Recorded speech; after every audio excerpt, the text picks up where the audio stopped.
नमस्कार दोस्तों। आज का विषय है भारत के खिलाफ खड़ी ताकतें जो गुप्त रूप में हैं लेकिन भारत का अहित करना चाहती हैं। भारत को आर्थिक तौर से समृद्ध होते नहीं देखना चाहती, भारत को राजनीतिक तौर से अस्थिर होते देखना चाहती हैं, भारत में कमज़ोर सरकारें देखना चाहती हैं।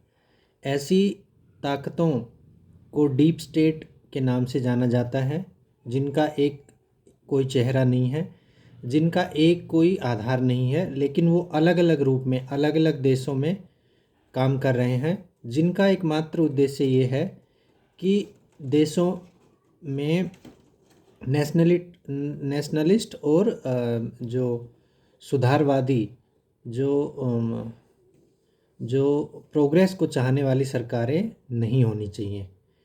तो ये जो डीप स्टेट है ये डिफरेंट डिफरेंट तरीके से काम करता है, इसके अलग अलग सदस्य होते हैं। अभी कुछ दिन पहले भाजपा ने गंभीर आरोप लगाए।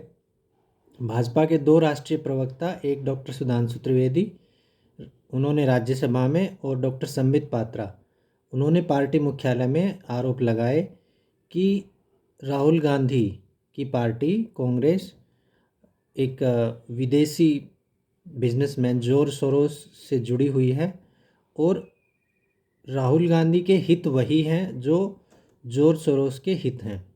जॉर्ज सोरोस ने एक बार स्पष्ट कहा था कि वो भारत में और मोदी को अस्थिर करने के लिए उसने $1 बिलियन का निवेश किया हुआ है। वो विभिन्न माध्यमों से इस पैसे को खर्च करके भारत में अस्थिरता लाना चाहता है।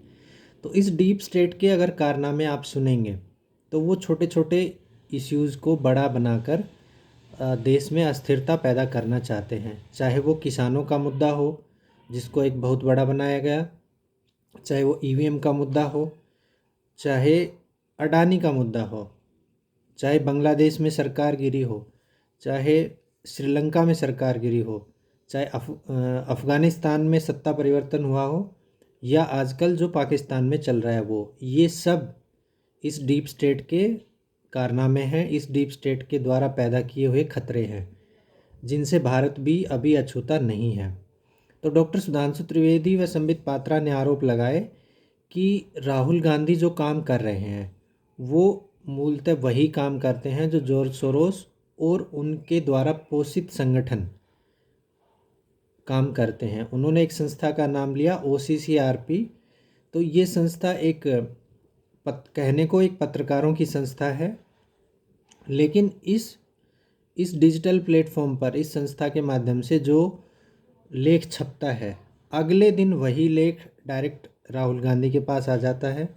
राहुल गांधी समेत कांग्रेस का पूरा इकोसिस्टम उस पर प्रेस कॉन्फ्रेंस करता है और उस मुद्दे को बहुत ज़ोर शोर से उछालता है। मतलब जो हूबहू छपा हुआ है OCCRP में, वही राहुल गांधी मुद्दा उठाते हैं।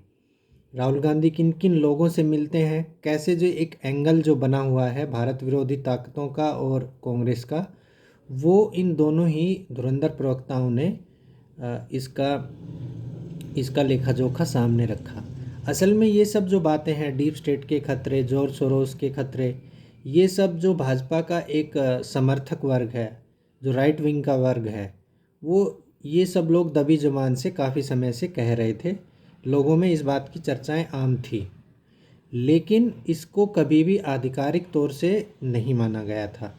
जो केवल समर्थक लोग हैं कि वही इन बातों को कह रहे थे कि राहुल गांधी के किन किन नेताओं से संबंध हैं, किन किन लोगों से, व्यापारियों से उनके हित कहाँ जुड़े हुए हैं, वो सब लोग कह रहे थे। लेकिन भाजपा ने पहली बार इसको आधिकारिक तौर से कहा है, राज्यसभा के अंदर भी कहा है और अपनी ही पार्टी के फॉर्म में भी कहा है।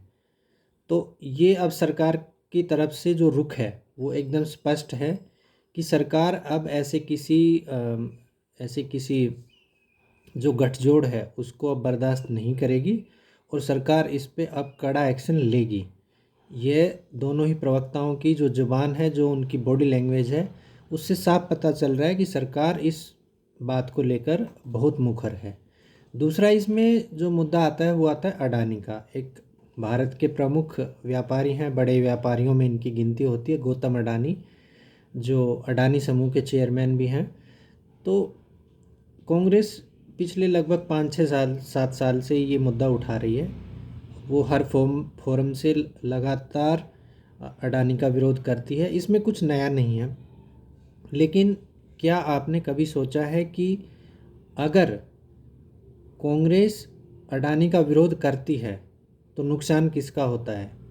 कांग्रेस जब जब विरोध करती है अडानी का, जो डीप स्टेट द्वारा प्रायोजित खबरें छपती हैं, तो अडानी को नुकसान होता है, उनके खिलाफ केस भी दर्ज होता है अमेरिका में।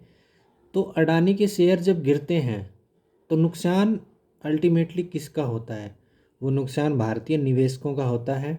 वो छोटे छोटे निवेशक जिन्होंने शेयर बाज़ार में अपना पैसा लगा रखा है, उनका वो नुकसान होता है। तो कुल मिलाकर राहुल गांधी विदेशी हाथों के खिलौने बने हुए हैं। भारत की अर्थव्यवस्था को, भारत की संप्रभुता को, भारत की सॉवरेनिटी को कमज़ोर करना चाहते हैं। भारत एक संप्रभु राष्ट्र है, जिसकी प्रियम्बल में लिखा हुआ कि हम एक संप्रभु राष्ट्र हैं और हम किसी भी प्रकार का विदेशी दखल इसमें हम स्वीकार नहीं करेंगे। लेकिन कांग्रेस के जो हाथ हैं वो किसी न किसी रूप से, प्रत्यक्ष या अप्रत्यक्ष रूप से, विदेशी ताकतों से जुड़े हुए हैं।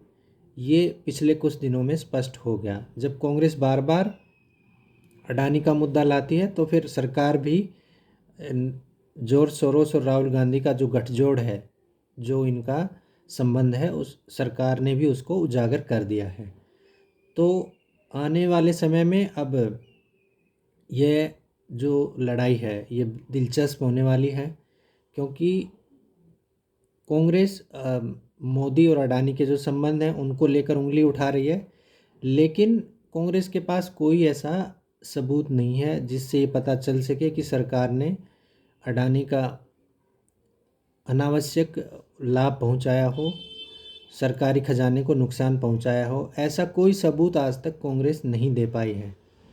और लेकिन सरकार का जो रुख है उसके सामने कांग्रेस अभी बैकफुट पर है, क्योंकि जो नेक्सस सामने आ रहा है, जो इनका गठजोड़ सामने आ रहा है, उससे साफ पता चल रहा है कि हमारे देश का विपक्ष, जो प्रधानमंत्री मोदी भाजपा को हराने में सक्षम नहीं है, उसने अब विदेशी ताकतों का सहारा लेना शुरू कर दिया है, या ये कहिए कि बहुत पहले से वो विदेशी एजेंटों के हाथों में खेल रहे हैं।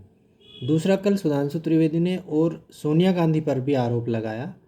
जो सोनिया गांधी, जो इस समय सक्रिय राजनीति में न के बराबर हैं, उन पर भी ये आरोप लगाया कि वो democratic Asia democratic forum for Asian leadership ऐसा कोई संगठन है जिसकी अध्यक्षा सोनिया गांधी हैं। और ये जो संगठन है ये भी जॉर्ज सोरोस द्वारा वित्त पोषित एक संगठन है। तो कांग्रेस ने आरोप लगाए, सुधांशु त्रिवेदी ने ये सब आरोप लगाए, तो इस पर कांग्रेस का कुछ जवाब देते अभी बन नहीं रहा है। दूसरा, जब दोनों सरकार के दोनों ही मुखर प्रवक्ताओं ने ये सब आरोप लगाए, तो जाहिर सी बात है कि अमेरिका को इस पर गुस्सा होना चाहिए था। अमेरिका को इस पर अपनी प्रतिक्रिया देनी चाहिए थी। वो भारत के राजदूत को बुला सकते थे, उनको कॉल कर सकते थे, लेकिन अमेरिका ने ऐसा कुछ नहीं किया। उन्होंने ना तो ये माना कि इस तरह के आरोप सही हैं, और ना उन्होंने नकारा कि ये आरोप गलत हैं। उनका सिर्फ एक लाइन का स्पष्टीकरण आया या जवाब आया कि वी आर डिसअपॉइंटेड, हम निराश हैं। क्यों निराश हैं ये नहीं बताया, बस इतना कहा कि वी आर डिसअपॉइंटेड, यानी कि हम निराश हैं।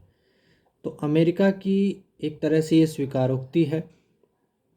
जो बाइडेन प्रशासन अभी कुछ दिन का मेहमान है, अभी वहाँ पर ट्रंप नए शासक के तौर पर अभी चार्ज लेने वाले हैं। तो अभी जितने दिन जो बाइडेन रहेंगे वो डीप स्टेट का खिलौना बनकर रहेंगे, और इस तरह की जो कृत्य वो करते रहेंगे। जो बाइडेन के आने के बाद सबको विश्वास है कि ये जो डीप स्टेट है इस पर रोक लगेगी। जो बाइडेन ने खुले तौर से कहा है कि वो डीप स्टेट की नहीं चलने देंगे और डीप स्टेट का जो अधिकार है उनको कट कर देंगे। तो आने वाला इस समय में इसमें क्या घटनाएं रहती हैं ये देखना बहुत ही दिलचस्प रहेगा। धन्यवाद।